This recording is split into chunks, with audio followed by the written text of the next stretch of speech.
will this truly last? And more importantly, like, what role should the diaspora, right, play in making sure Ghana doesn't just look good for now, but stay strong for the long haul? If we don't handle this moment well, it'll vanish. Just like that, Ghana needs to invest in long-term value. Let's invest in tech, energy, health, and education. Let's make Ghana a country that produces, not just consumes. We want our ideas to work. We want our money to be put into the right places with the right impact. It's time to consider PayAngel. Use our code KASA, a platform designed by Africans tailored specifically to our unique needs. Gen Z, we need services that get us, and PayAngel does. PayAngel understands our needs, offering the best exchange rates and super fast transactions. Whether you're sending money to family or paying for business, it's all about convenience and trust. Plus, with PayAngel's easy-to-use app, you get more for your money and it's always safe. To experience the best service and value, use our code KASA when downloading and transferring. Remember, use our code KASA now.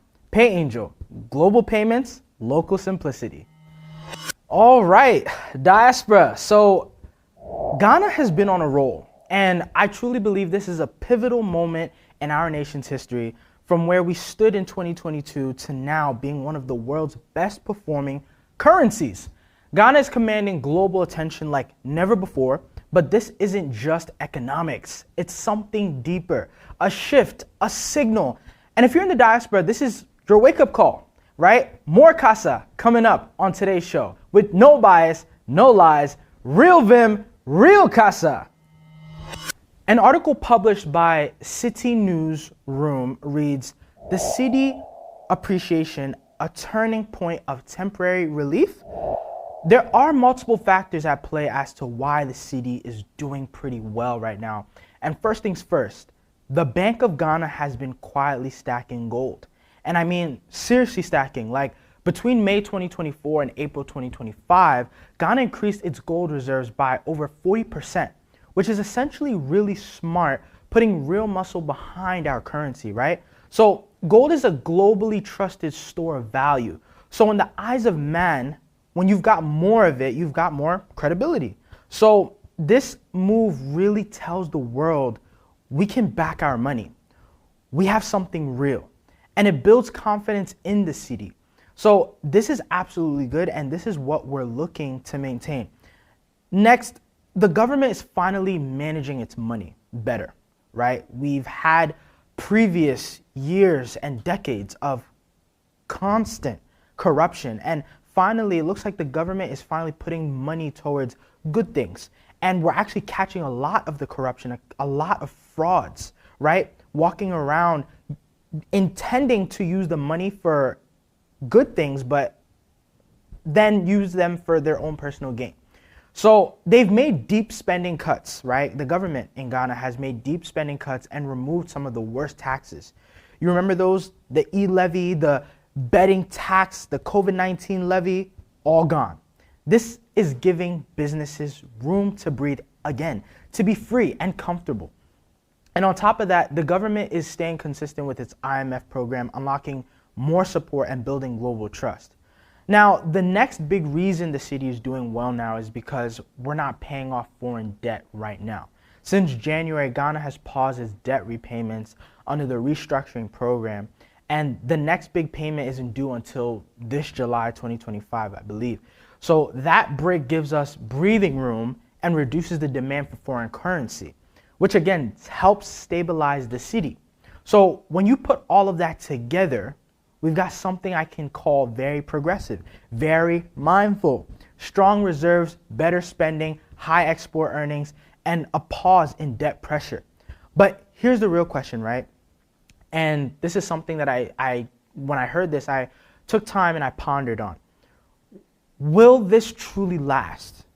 And more importantly, like, what role should the diaspora, right, play in making sure Ghana doesn't just look good for now, but stay strong for the long haul, giving Ghana that longevity, right? I personally believe that we can, right? This could last and even get better if we're smart about it, but I don't want to overlook the fact that this momentum we have can be taken so quickly. If we don't handle this moment well, it'll vanish. Just like that. First, what we need to do, right, is Ghana needs to invest in long-term value. That means building real industries, not just exporting raw materials. Let's refine our gold, back up our, continue to back up our city with the gold and process our cocoa right here in Ghana. Let's invest in tech. Like I've been seeing news recently of Mahama signing a deal to build a tech hub, a huge tech hub in Ghana, right? Let's invest in tech, energy, health, and education. Let's make Ghana a country that produces, not just consumes. Then number two, I think we need serious financial discipline. No more reckless borrowing, no surprise taxes, no shaky policies. We need to limit the whole galamsey thing. We need to nip it in the butt. And then when the government stays consistent and transparent, it builds trust. And that keeps investors, local and foreign, coming back. Now, this is where the diaspora comes in. And I want you to really pay attention and hear this. This moment isn't just good for people back at home. It's good for us too. And when Ghana wins, you gain a stronger place to invest, a place to return to, a place where your ideas and money can actually work. Isn't that what we want? We want our ideas, our money to work, not have an idea, have a vision, and then all of a sudden have the government basically block that vision, right? We want our ideas to work. We want our money to be put into the right places with the right impact. So how do we capitalize on this moment as diasporans? First, bring in smart and progressive capital, not just remittances, right? Build businesses, invest in agriculture, logistics, tech, retail, again, and real estate, right? Real estate actually has taken over Ghana. We've seen this for the past 2 years. Since even the year of return, we've been seeing real estate just continuously boom, year after year. But we need to do it wisely. We need to do it long term and do it with a plan, right? Not just build a building, break it down, right? So second, bring your knowledge. You've lived in systems that work, like the US, like the UK, like Germany, like France. You've seen efficiency. I'm speaking to the diaspora. You understand structure. Ghana doesn't need to copy the West, but we can apply the lessons we know and use that. Third, we must stay engaged, demand accountability, even from abroad. Ask the tough questions, hold leaders to their promises, hold leaders accountable. Use your voice, your platform, like I'm doing right now, and your influence. Don't just clap from the sidelines, right? Don't just clap from the sidelines and just look at your peers doing it. No. Let's actually put these ideas, this vision to work, right? So we continue to maintain and obtain that autonomy that we're seeking. But I want to make something clear, right? However, as sad as it is to say, not everyone will be able to do these things and add this value. I'm pushing for it. This is something I wish for. This is something I really would love for all of us to do. But I think that would just be me thinking too far, maybe it's too far-fetched, right?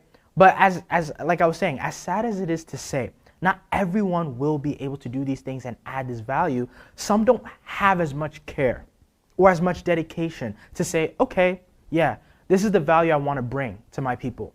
And no matter what, this is what I'm striving for. This is what I'm going to go for. You see how it's truly a mentality. And believe it or not everyone carries that or cares to develop such strategy and that mentality, right? So yeah, some people will have to clap from the sidelines. Let's be real. Unfortunately, and there's only a few that will truly be the light or the salt among the rest to create impact. As the Holy Bible speaks of, being the salt, right? Being the light to the world. And that's all you need. That's all you need. You only need a few people to make that happen. And I'd love to sit here and break down line by line, more in depth, how Ghanaians, we can develop such capital and do it efficiently. But I would be a fool. And I'm saying I would be a fool because I know my people. I know how we tend to, in our nature, we tend to bring each other down. That's something that needs to be uprooted. So I can't sit here and be like, you know what, this is what we got to do, this is what we got to do. No. I'll keep that and I will give you the little bit I've said, and I want to see what we as a diaspora can do with it.